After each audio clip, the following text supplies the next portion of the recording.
Hi everyone, this is from SEBI Academy. இன்னைக்கு நம்ம Dinamani news பேப்பர்ல இருக்கக்கூடிய கரண்ட் அஃபேர்ஸ் பார்க்கலாம். ஸோ ஃபர்ஸ்ட் பார்த்தீங்க அப்படின்னா தேர்வு முறைகேட்டிற்கு கடும் தண்டனை. ஸோ இந்த topic group of main syllabus paper two social இஷ்யூஸ்ல வந்து கவர் ஆகும். சோஷியல் இஷ்யூஸ் எஜுகேஷன் கவர் ஆகும். ஸோ நமக்கு 2024 பார்த்தீங்க அப்படின்னா public examination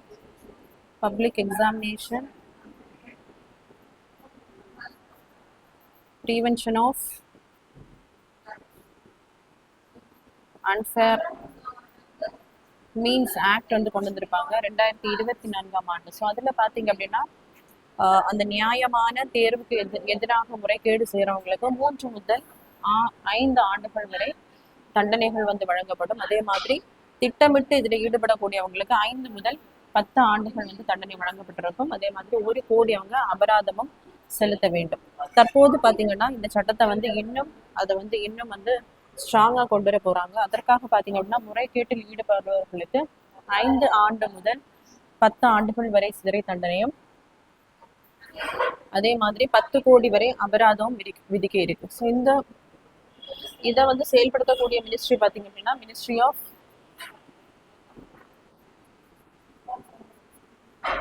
ministry of personnel and public grievance.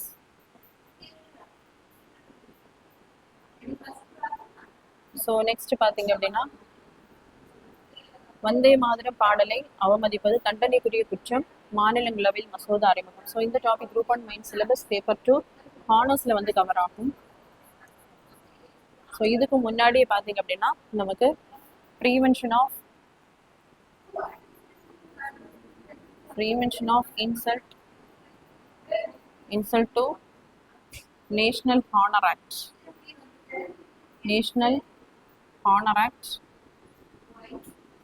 1971ஆம் ஆண்டுல வந்து கொண்டு வரப்பட்டிருக்கும். இது பார்த்தீங்க அப்படின்னா நம்மளுடைய தேசத்திற்கு இந்த நேஷனல் ஆந்தம், ஸோ அதே மாதிரி நம்மளுடைய கான்ஸ்டியூஷன் இதை வந்து அவமதிப்பவருக்கு இந்த சட்டத்தின் மூலம் பார்த்தீங்க அப்படின்னா பனிஷ்மெண்ட் வந்து வழங்கப்படும். அதை பார்த்தீங்கன்னா இப்போ வந்து மறுபடியும் சட்ட திருத்தம் வந்து கொண்டு வர போறாங்க. அதாவது 1971ஆம் ஆண்டு கொண்டு வந்து அந்த சட்டத்தை வந்து சட்ட திருத்தம் வந்து கொண்டு வர போறாங்க. ஸோ இது எதுக்காக அப்படின்னு பார்க்கும்போது நமக்கு ரீசெண்டாக வந்து மினிஸ்ட்ரி ஆஃப் ஹோம் அஃபேர்ஸ் வந்து என்ன ரூல்ஸ் வந்து கொடுத்துருப்பாங்க அப்படின்னா வந்தே மாதரம் சாங்கை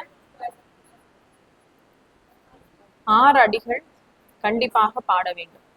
ஸோ அந்த வந்தே மாதரம் சாங்குக்கு அவமதிப்பு ஆச்சு அப்படின்னா இந்த சட்டத்தின் கீழ் இனிமேல் வந்து தண்டனை வந்து கொடுக்க போறாங்க. ஸோ அதற்காக தான் பார்த்தீங்க அப்படின்னா முன்னாடி நேஷனல் ஆந்தம் பிளஸ் கான்ஸ்டியூஷன் இதை அவமதிச்சாதான் தண்டனைக்குரிய சட்டமாக இருந்திருக்கும். தற்போது பார்த்தீங்கன்னா வந்தே மாதரத்தையும் இதுல வந்து இன்க்ளூட் பண்ண போறாங்க. ஸோ இதன்படி பார்த்தீங்க அப்படின்னா 3 ஆண்டுகள் வரையும் சிறை தண்டனை வந்து விதிக்கப்படும். நெக்ஸ்ட் ஐபோன் கேட்டவருக்கு நாடு எண்ணெய் அனுப்பிய பிளிப்கார்ட் ரூபாய் 1.8 லட்சம் வழங்க நுகர்வோர் நீதிமன்றம் உத்தரவு. ஸோ இந்த topic group on prelim syllabus unit 4 consumer ஃபோரம்ஸ்ல வந்து கவர் ஆகும். ஸோ நுகர்வோருக்கு அந்த பாதிப்புகள் வந்து ஏற்படும் போது பார்த்தீங்கன்னா நமக்கு டிஸ்ட்ரிக்ட் லெவல்ல டிஸ்ட்ரிக்ட் கன்சியூமர் ஃபோரம், ஸ்டேட் லெவல்ல பார்த்தீங்க அப்படின்னா ஸ்டேட் கன்சியூமர் ஃபோரம், அதுக்கப்புறமா பார்த்தீங்கன்னா நேஷனல் கன்சியூமர் ஃபோரம். ஸோ அந்த பாதிப்புகளுக்காக பார்த்தீங்கன்னா நம்ம வந்து இந்த அமைப்புகளில் வந்து வழக்கு வந்து தொடரணும். ஸோ இது பார்த்தீங்க அப்படின்னா நமக்கு கன்சியூமர் ப்ரொடெக்ஷன் ஆக்ட்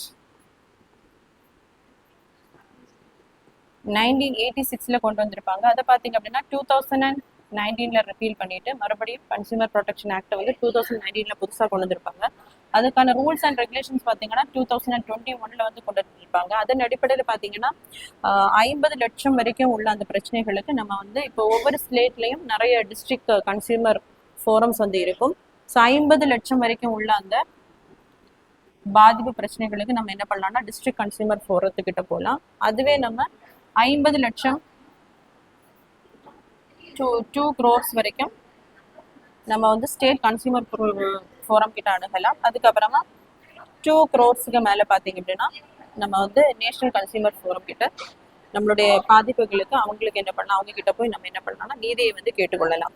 ஸோ இதுவே நமக்கு முதலாக 1986 சட்டம் கொண்டு வரும்போது 20 லட்சமாக இருந்திருக்கும். அதாவது டிஸ்ட்ரிக்ட்ல வந்து 20 லட்சம் வரைக்கும், ஸ்டேட் பார்த்தீங்க அப்படின்னா 20 to 1 crore, நெக்ஸ்ட் பார்த்தீங்க அப்படின்னா நேஷனல் லெவல்ல 1 crore இருந்திருக்கும். நெக்ஸ்ட் பார்த்தீங்க அப்படின்னா சத்தீஸ்கர் குளிர்கால கூட்டத்தொடரில் பொது சிவில் சட்ட மசோதா அறிமுகம். ஸோ நமக்கு வந்து ஆர்டிகல் 174 அடிப்படையில் ஒரு மாநிலத்தில் பார்த்தீங்கன்னா நமக்கு 3 செக்ஷன் நடக்கும். ஒன்று வந்து பட்ஜெட் செக்ஷன், அதுக்கப்புறமா மன்சூன் செக்ஷன், மூன்றாவதா பார்த்தீங்க அப்படின்னா விண்டர் செக்ஷன். இதில் இப்போ நடக்கக்கூடிய இந்த மன்சூன் செக்ஷன்ல தான் பார்த்தீங்க அப்படின்னா யூனிஃபார்ம் சிவில் கோட், அதாவது directive principles of state policy பகுதி 4 நம்மளுடைய கான்ஸ்டியூஷன்ல பகுதி 4 சொல்லப்பட்டுள்ள ஆர்டிகல் 44 யூனிஃபார்ம் சிவில் கோட். அதாவது எல்லா மதத்தினருக்கும் ஒரே மாதிரியான திருமண முறைகளா இருந்தாலும் சரி, டிவோர்ஸா இருந்தாலும் அதை கொடுக்கக்கூடியதா என்ன அப்படின்னா யூனிஃபார்ம் சிவில் கோட். இது ஏற்கனவே பார்த்தீங்க அப்படின்னா விடுதலை கிடைக்கிறதுக்கு முன்னாடியே கோவா வந்து முன்னாடி போர்ச்சுகீசியர்கள் தான் இங்க இருந்திருப்பாங்க. ஸோ அவங்க இருக்கும்போதே பார்த்தீங்க அப்படின்னா போர்ச்சுகீஸ் சிவில் ப்ரொசீஜர் கோட் 1867 வந்து ஃபாலோ பண்ணியிருப்பாங்க. அனைவருக்கும் ஒரே விதமான அந்த ரூல்ஸ் அண்ட் ரெகுலேஷன்ஸ், மேரேஜ் ஆயிருக்கட்டும், டிவோர்ஸ் ஆயிருக்கட்டும், ப்ராப்பர்ட்டி அந்த மேரேஜ் ரிலேட்டட் ப்ராப்பர்ட்டி எல்லாம் ஒரே விதமானதாக இருந்திருக்கும். ஸோ அதுக்கப்புறமா இண்டிபெண்டன்ஸ் கிடைச்சதுக்கு அப்புறம் பார்த்தீங்க அப்படின்னா நமக்கு 2023 உத்தராகண்ட்ல முதலாக இந்த யூனிஃபார்ம் சிவில் கோடை வந்து கொண்டு வந்திருப்பாங்க. ரீசெண்டாக பார்த்தீங்க அப்படின்னா 2026 குஜராத்,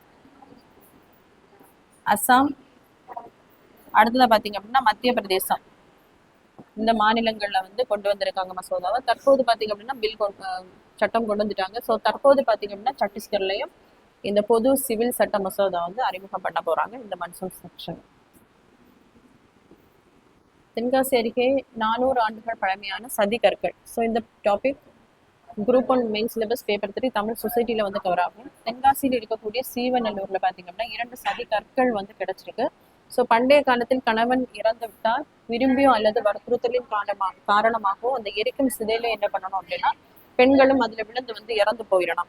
ஸோ அந்த பெண்களின் நினைவாக உயிர் தியாகத்தை நினைவுபடுத்தும் பொருட்டு தான் இந்த சதி கற்கள் வந்து அமைக்கப்பட்டிருக்கு. இது பார்த்தீங்க அப்படின்னா சிலைமுக்கு அப்படிங்கிற இடத்துல வயல் வரப்பின் மேல் 152 சென்டிமீட்டர் அளவுல வந்து இது வந்து பொறிக்கப்பட்டிருக்கு. ஸோ இது எளிய சிற்ப விதிகளில் ஒழுங்கற்ற ஒரு தனிய கல்லில் முன்பகுதி மட்டும் பார்த்தீங்கன்னா கூரையுடன் இருக்கும், அதாவது பிரஸ்தரம் இருக்கும். கூடிய ஒரு கோட்டத்தில் கணவனுடைய மனைவியோட சிற்பங்கள் வந்து வீற்றிருக்கு.